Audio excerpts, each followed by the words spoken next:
hangin. Walang direksyon itong tinutungo, pagkat buhay ko'y magulo.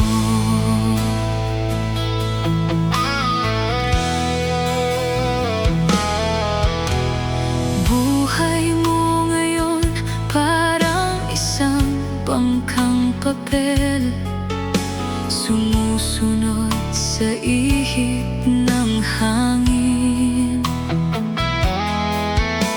Walang direksyon itong tinutungo, pagkat buhay mo'y magulo. Bakit di mo tanggapin sa buhay mo si Kristo upang ikaw ay mabago? Sa Kanya mo malalasap ang buhay mong hinahanap. Sa Kanya mo malalaman ang lahat.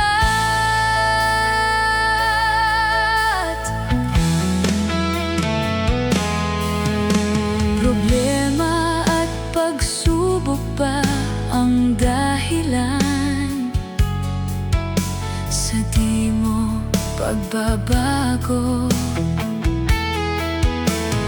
Layaw at bisyo ng katawan